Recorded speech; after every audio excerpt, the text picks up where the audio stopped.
So yeah, I'm moving back to Hollywood tomorrow, and I've lived out there for 20 years, and I've had this job that I do along with my all my other stuff, where I do audience development for the sitcoms and the late night talk shows and game shows and stuff like that. I recruit audiences among the tourists in front of the Chinese theater, you know, where the celebrities put their handprints in the cement, and the stars on the Walk of Fame and all the tourists are there.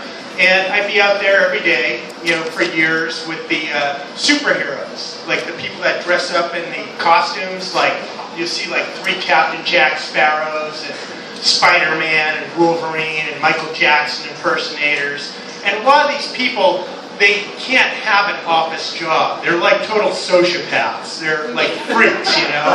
Like for them, like their ceiling is basically dressing up like a superhero and standing in front of the theater and posing for pictures for $1. Like we had a Freddy Krueger who got arrested because his hand had real knives, you know, and he hits him like in the forehead. And I saw Lionel Richie mug a person with a knife once. Not the real Lionel Richie impersonator. But like the dude could totally pass for Lionel Richie. And he got caught in like 2 seconds because the cops are like, who did this? And they're like, Lionel Richie. We know exactly who you're talking about. And there's this one Batman who's like, just was always really annoying to me. He's a total sociopath, which makes sense because so is Batman. And he had the lantern jaw, and for some reason he felt like I was his office confidant in front of the Chinese theater. So he'd often be like complaining to me about his child support, or that his agent wasn't getting him gigs. And it was like really freaky because the dude had a mask on and a costume and looked like Batman, like circa the TV show. And he would always be bumming smokes off me, which was like really annoying because the dude got paid cash tips and had a utility belt. So he had no reason not to get his own. So I'd be like, buy your own cigarettes, Batman. You know? And I lived in the building right behind the Chinese theater with a bunch of musician friends, like heavy metal musicians and punk rock musicians, in this building that we affectionately called Rock and Roll Hell.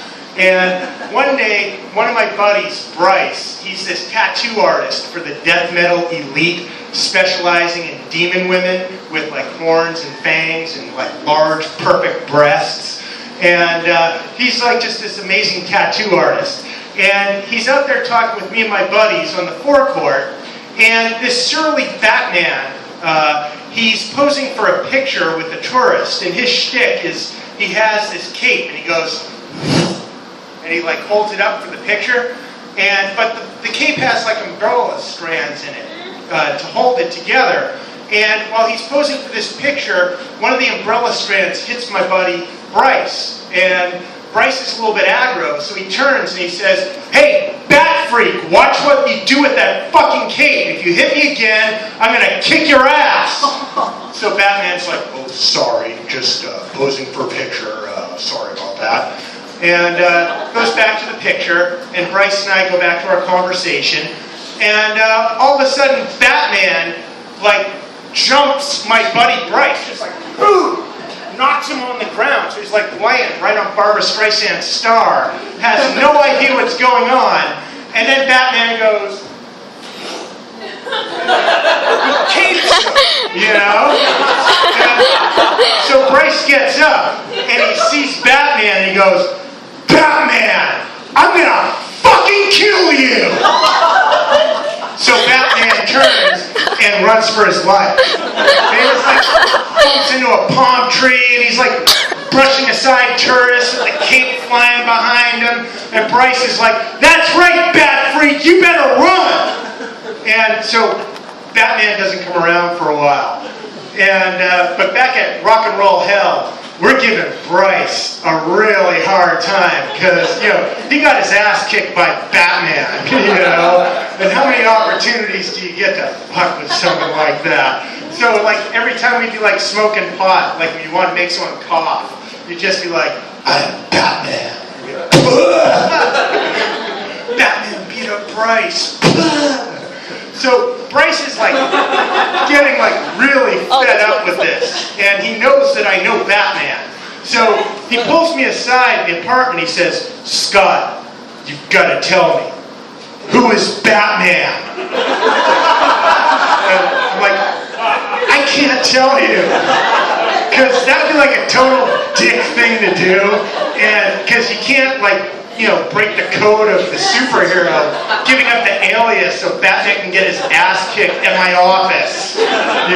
So he understands I don't want this scene happening. I don't want to see Batman get hurt. So, he lets it go, and I go back to work, and suddenly, a couple days later, Batman reappears as Spider-Man.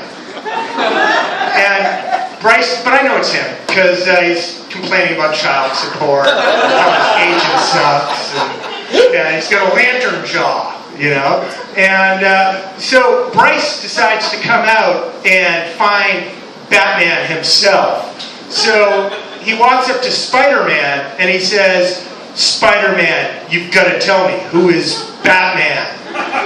And he says, "How the hell should I know? I'm a Marvel hero. Batman's a DC comic."